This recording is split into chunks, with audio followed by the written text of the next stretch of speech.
Okay, so this video wasn't supposed to come out today. In fact, it didn't exist until around 3 hours ago.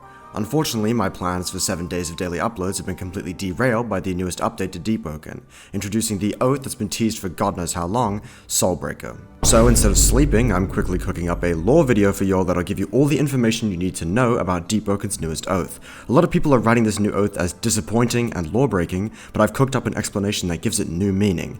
This includes a bombshell theory that completely upends everything we know about the King of Etros, and his supposed celestial friend, Myr. Before we get into it, remember to subscribe and click the like button. I give you lore, you promote the videos, and thus the cycle continues forever. Okay, major thanks to the members of my Discord, discord.gg/luminal, that helped me get all of the new information covered as soon as it dropped. Let's dive straight into the truth behind Deepwoken's newest oath and the former King of Etros who wielded it. So the first thing I want to touch on today is my previous video where I touched on the oaths that had been rumored to be coming to the game at the time. This included Warmaster and Soulbreaker. Go figure, Soulbreaker dropped around 2 weeks later, today. Not only did I predict that, I also predicted practically everything involving the oath. I theorized that the Soulbreaker Oath would somehow involve splitting your soul into 3 parts while being tied directly to the former King of Etros. This was spot on. Nailed it dead to rice. Except one thing. Now, if you're currently attempting to obtain the Soulbreaker Oath for yourself, you'll have to first obtain a Resonance, a Murmur, and have a certain level of either Charisma or Willpower. I'd love to specify, but the specific amounts you need on Willpower or Charisma are unconfirmed at this time. Once you met all these requirements, you need to talk to Theadre, who's the man outside the statue of the King of Etros outside Regent's estate, and the bookkeeper Andros, who is Etros' librarian. Finally, these NPCs hint that you need to travel to the depths, and when you arrive in the depths, you must seek out Yunshul. Yes, that's right. Instead of having your soul split by Myr, the celestial credited as being the creator of murmurs, you seek out Yunshul, who splits your soul for you. Now, when I first heard this, I'll admit it, I was molding. Not only do you seek out Yunshul instead of Myr for seemingly no reason, because he was never linked to the King of Etros before this point, you actually progress the oath through deals with deep shrines. This doesn't make any sense at first glance, because the King of Etros has been positioned as the natural enemy of the Ministry. He's the antithesis to the Lord Regent, who is quite literally a Ministry puppet. So why would he ever make a deal with the very gods that the current captor of Etros prays to? On the surface, this looks like the developers sacrificing the lore so that they don't have to add Myr into the game.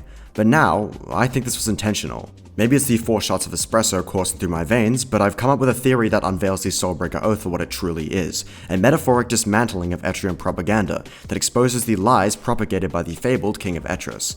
Let me explain. So when you're required to talk to those 2 aforementioned NPCs as part of the oath's obtainment, they actually do suddenly mention Yunshul as being potentially involved with the King of Etros' obtainment of the Soulbreaker Oath.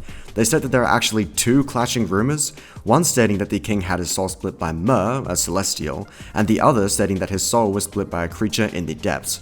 Obviously, this creature in the depths is Yunshul, but how are there 2 completely different rumors circulating in Etros? This may seem like a blatant retcon at first glance, but bear with me here.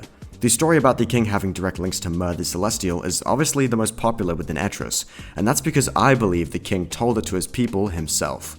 According to the king himself, he has direct links with the Celestial Myr and struck a deal with her. This deal explains the drawbacks mentioned by Yunshul when we take the Soulbreaker Oath, because there's a trade-off here. Now, disregard everything that I just said, because it's a lie.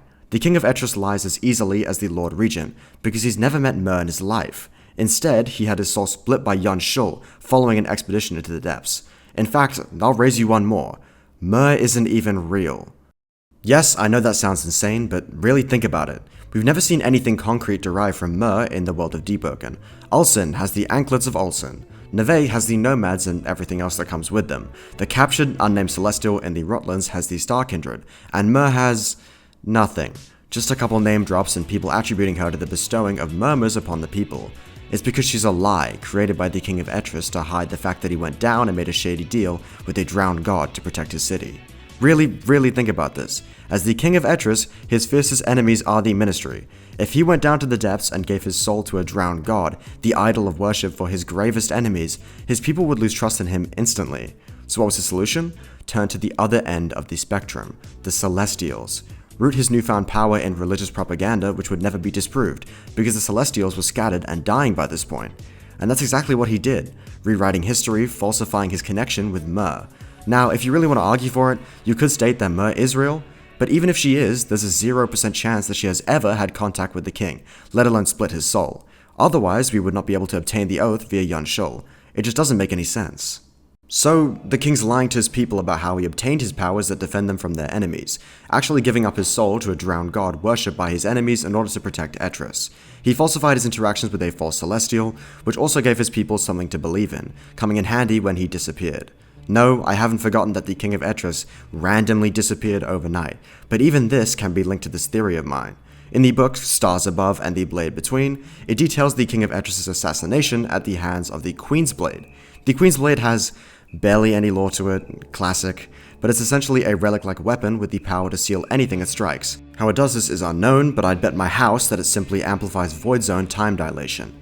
In that book, the would-be assassin of the king waits for his expedition to pass through the Void Sea, and then he strikes. I assume the Queen Blade traps someone in infinite time dilation, like what happened to the Duke. However, instead of shifting around in the Void Sea until you naturally pass out, like what happened to Duke and Arisia, the Queen's Blade seals you there forever, frozen in time. This is where the king lies, frozen in the Void Sea. There's the answer you've been looking for. Now that we've completely annihilated the claims that the Soulbreaker lore doesn't make any sense, and we've approximately located the King of Etris' whereabouts, let's tackle the last part of this new Soulbreaker Oath. Yuan Shul, upon making you a Soulbreaker, states that many before you have wished for this before and came to ruin.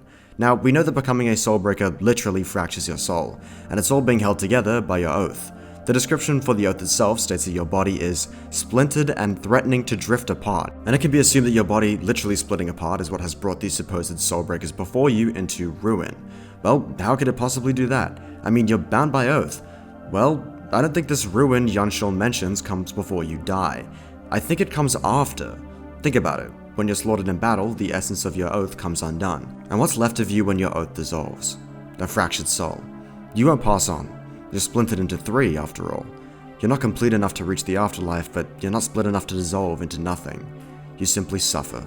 Suffer as those before you have. Suffer for your lies. Suffer for your folly. You gave your soul to the Keeper of Hearts, and now you'll pay the ultimate price. Bang. There's a law. Like and subscribe. I'm off to snooze. Yeah.